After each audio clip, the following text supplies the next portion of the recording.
Hola, ¿qué tal? La idea es determinar la edad del universo con mínimos cuadrados ordinarios. Este podría ser un objetivo bastante petulante,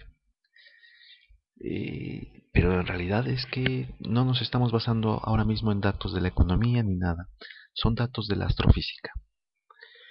A la izquierda está la galaxia del sombrero, la Messier 104, una galaxia muy bonita, en efecto parece un sombrero, y a la derecha tenemos los datos de distancia y de velocidad de algunas galaxias determinadas a partir de las supernovas. Esta idea, o detrás de toda esta idea está la idea de la constante de Hubble. Es importantísimo conocer este tipo de aspectos que hay en la ciencia. Me parece sorprendente que se haya podido determinar en 13.700 millones de años, que es lo que vamos nosotros precisamente a determinar con mínimos cuadrados ordinarios. Los datos los tenemos por aquí, en el trabajo de estos autores, nada más y nada menos que del Jornal de Astrofísica, de Friedman y de Mather. Estos datos y una serie de autores que están aquí. Y en la página que teníamos anteriormente, 12, están 36 supernovas que determinan a su vez la, la distancia de estas galaxias. Ahora bien, se observa, esto lo saben mejor los astrofísicos, que las galaxias que están más lejos del punto o desde la perspectiva de nosotros tienen una velocidad de alejamiento muchísimo mayor, pero que existe, es lo que describe Hubble, una relación proporcional entre velocidad y distancia. A mayor distancia hay mayor velocidad, pero existe una proporción constante. Precisamente esto que tenemos acá son las 36 supernovas que se han podido determinar en este trabajo de Gibson 2000. Por aquí lo tenemos. Voy a intentar citar a toda la gente que he tratado de tomar en cuenta en este cálculo. Aquí está Gibson.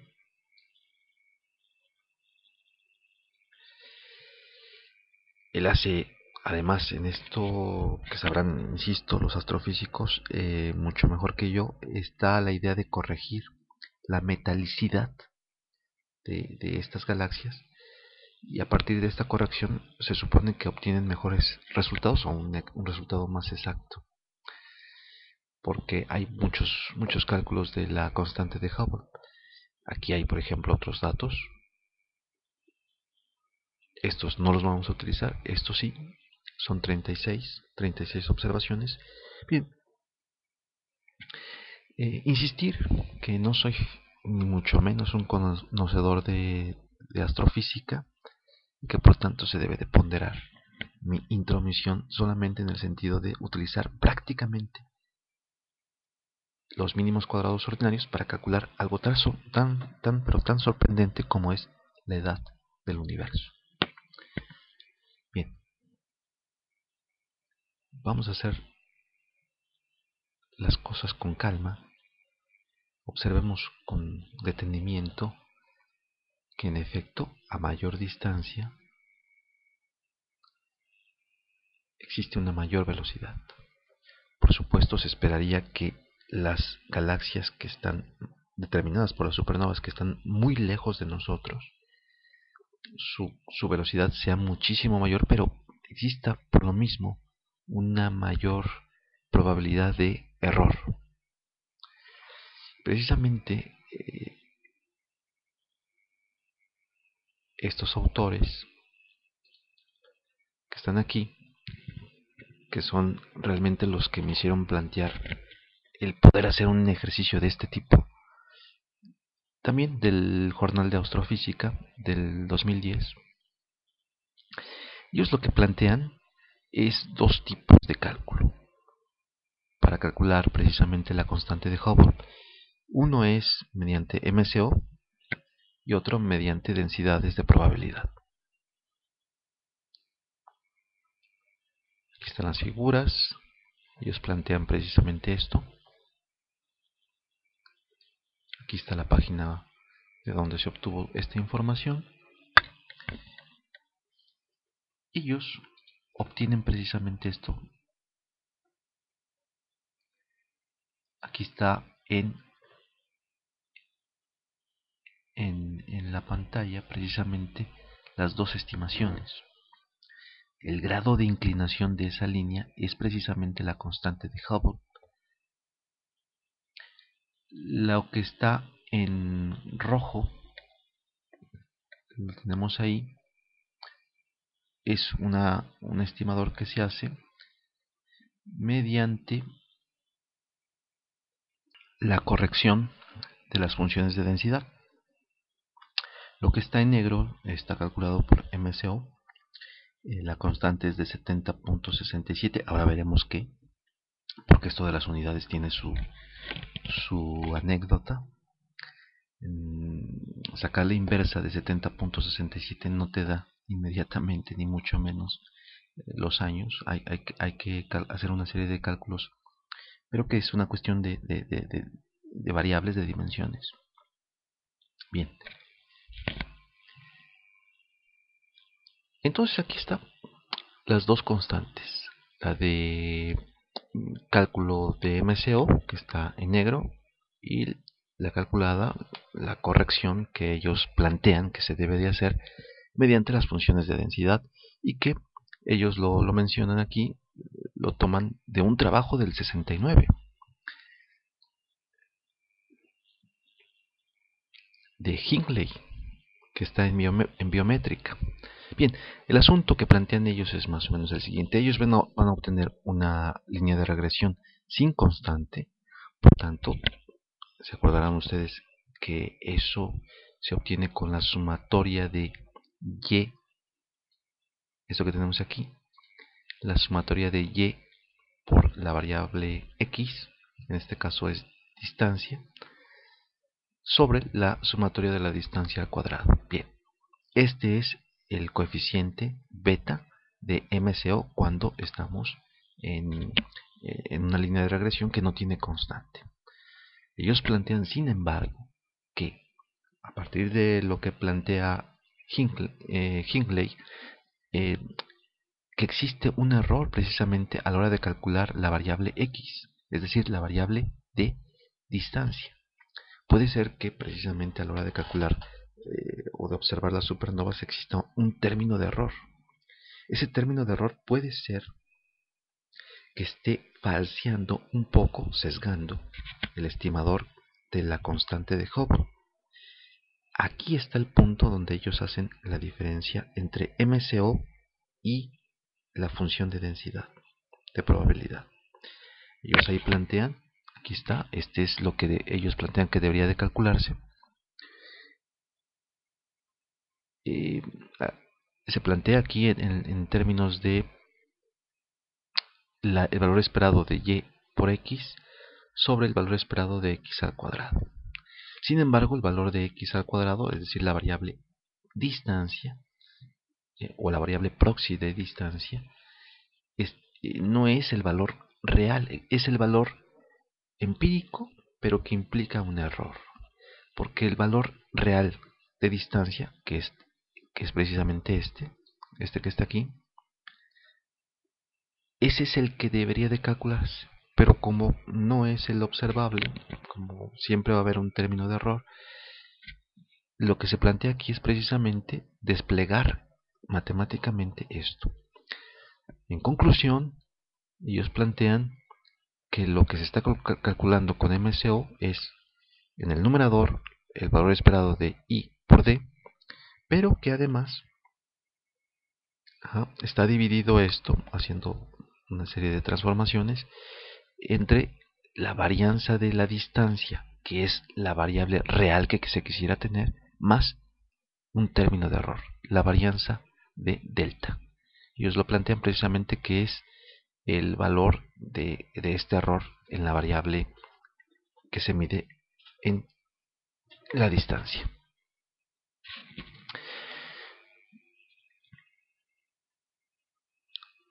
Bien, continuamos entonces ahora con lo siguiente.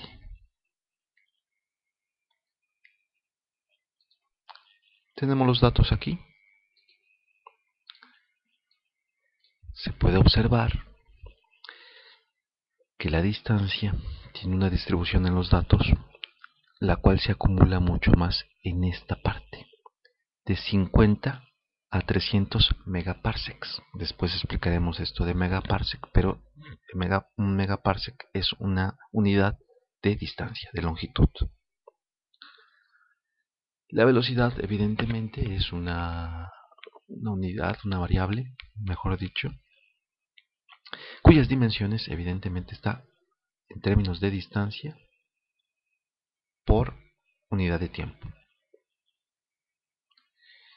Y lo que se observa es de que hay muy pocas observaciones con una velocidad en este rango, porque hay pocas observaciones aquí, y lo mismo sucede con la distancia. La mayoría de las variables, de las dos variables, se está concentrando en esta parte, y eso se ve reflejado precisamente en este eje. Podría ser idóneo, aconsejable que tuviésemos datos por acá, pero es evidente que por la propia naturaleza de los datos, con galaxias mucho más lejanas, que son menos visibles, etcétera, etcétera, que hay más error al calcular su distancia, pues precisamente no se tengan tantas observaciones. Al menos en este grupo de 36 supernovas del tipo 1A, que son precisamente las que con las cuales son las candelas estelares que plantean los astrofísicos, son precisamente las que muestran con mayor veracidad la distancia y la velocidad precisamente del grupo al que pertenecen, de esas galaxias a las que pertenecen. Bien, los datos están aquí.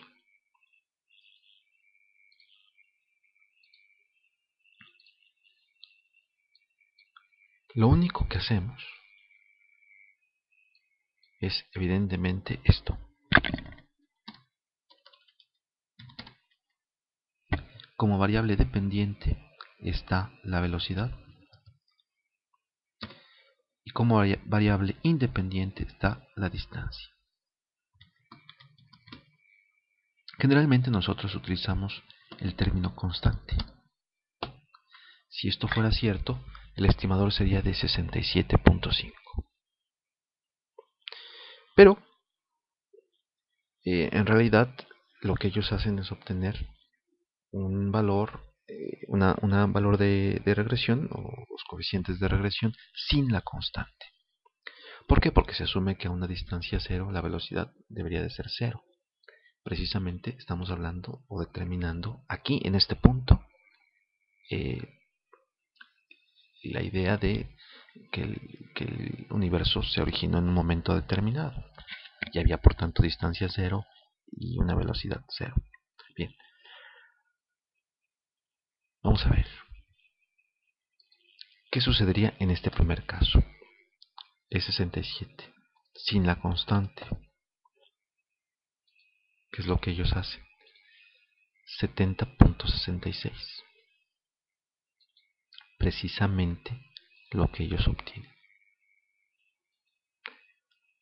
Los autores Petersen, Holst y Jorgensen, todos ellos daneses, me parece.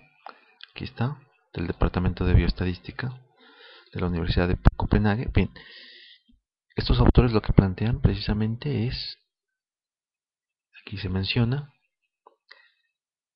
70.67 con MCO para la constante de Hubble. Con el segundo método, donde se corrige precisamente esta posible inconsistencia por el error que tiene la variable x, el resultado es de 71.53.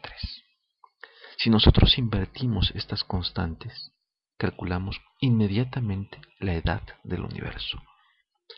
Pero como estamos manejando variables que generalmente los mortales no manejamos, parsec, no sabemos qué es, he tratado de ver esto precisamente en MATCAT. Bien, primero decir que MATCAT puede hacer una transformación de unidades. Por ejemplo, aquí está que 100 metros en términos de centímetros pues son 10.000 centímetros. Un kilómetro son 1000 metros. Si yo lo pusiera en centímetros, tendría que poner aquí cm y ahí está su equivalente en centímetros, es decir, 100.000 centímetros, un kilómetro. Bien, hacemos uso de esto y determinamos que un año de luz, esto está sacado de Wikipedia, es la distancia que recorre la luz en un año. ¿Cuánto es eso? Todo este número. O sea, algo menos de 10 billones de kilómetros. Vamos a determinar cómo se obtiene esto. Bien. Un año luz se plantea como un año juliano de 365.25 días. Cada día tiene evidentemente una cantidad de segundos. La velocidad de la luz tiene la siguiente velocidad, valga la redundancia, casi 300.000 kilómetros por segundo. Más exactamente 299.792.45 kilómetros por segundo. Cada segundo que tiene un año se avanza una determinada distancia. Por tanto, en un año se tiene que casi se recorren 10 billones de kilómetros. Bien, todos estos cálculos están aquí. ¿Qué es un parsec? Un parsec, para decirlo pronto, también está sacado de Wikipedia, aunque yo lo calculo aquí de manera independiente en esta parte. Pero un parsec viene a ser, ahí está planteado, sus equivalencias, 206.2 unidades astronómicas. Una unidad astronómica es la distancia que hay del Sol a la Tierra. O bien, 3.26 años luz. Es un número gigante. Ya de por sí eran un año luz en términos de distancia. Son casi 10 billones de kilómetros. Pues 3.26 ya me dirán que es una cantidad inmensa.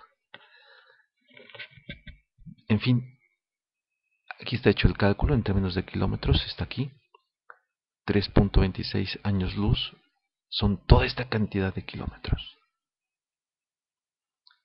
Bien, a partir de esas novas, supernovas tipo 1A, esas 36 supernovas, se calcula precisamente lo que ya hemos comentado, estas líneas de regresión sin intersección.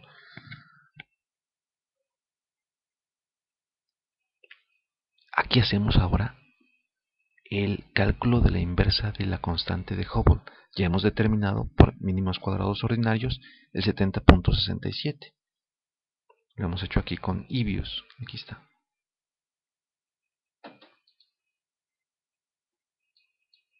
Sigamos. Ya casi terminamos esta parte.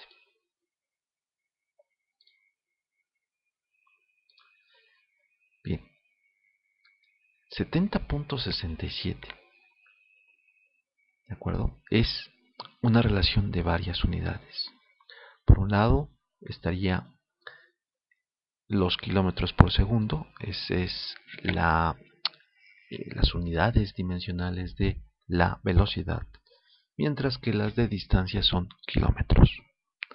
Como está en megaparsecs, estamos hablando que tenemos que multiplicar un parsec, esto, por 1.000.000. Se calcula todo eso y nos da, evidentemente, una unidad dimensional de el inverso del tiempo. Es decir, este número tiene unidades dimensionales de 1 sobre t o 1 sobre segundo. Por tanto, y esto se hace con la regla del sándwich, obsérvenlo con cuidado, kilómetro sobre segundo, raya, kilómetro, y aquí se sobreentiende que hay un 1. Entonces tendríamos kilómetros, todo esto sería igual a kilómetros por 1 en el numerador y segundos por kilómetros. Eliminamos kilómetros y nos queda en el denominador segundos, es decir, el inverso de tiempo. Bien. Calculamos por tanto ahora, esta sería la constante de Hubble. Calculamos entonces ahora el inverso de esto, ¿verdad? De todo esto, su inverso. Y en segundos nos da este número, algo que no tenemos claro. Pero si lo convertimos todo eso en años, lo podemos hacer aquí, ponemos YR y nos da, observarlo con cuidado, 13.836 millones, para no decir todo el número, de años. 13.836 millones de años. El cálculo exacto aproximadamente, o el más exacto que se tiene, es de 13.730 millones de años. Esa es la edad del universo. Con MCO y con estos datos corregidos de metalicidad, y que los astrofísicos pueden esto explicarlo mucho mejor que yo, se puede, con estos datos y con el método de MCO, se puede calcular una buena aproximación a la edad del universo. 13.836. Podríamos calcular un intervalo de confianza para este dato. No lo voy a hacer aquí, pero se podría hacer.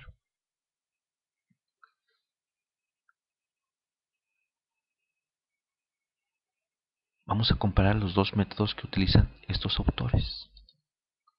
Hemos dicho, para dar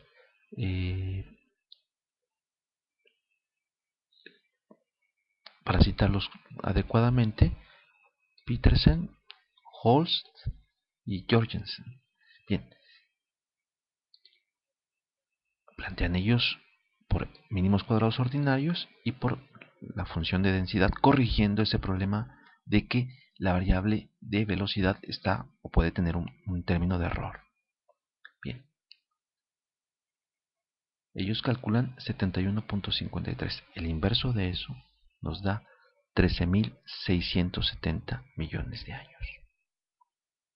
Más cercano al cálculo que se suele hacer, o el más aceptado, que es de 13.730 millones de años.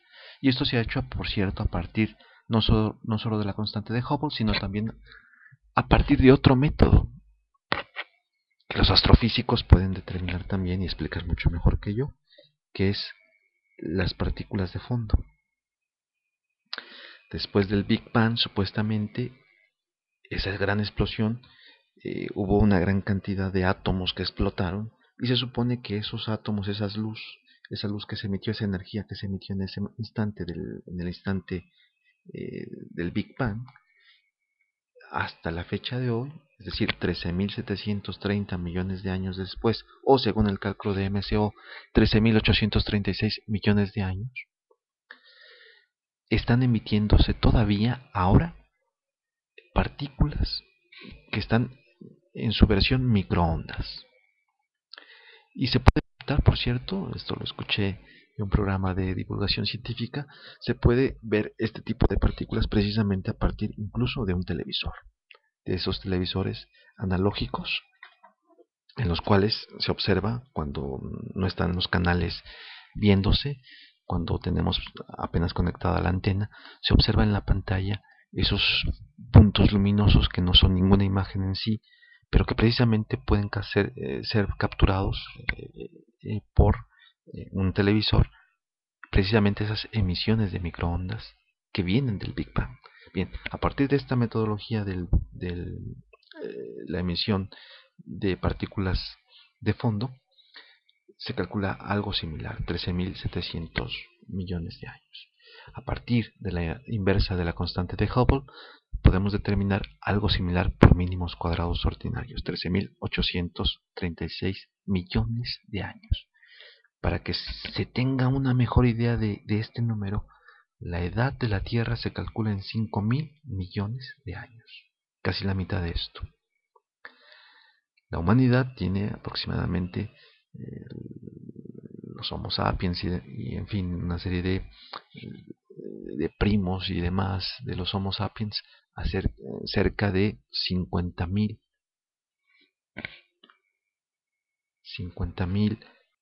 años.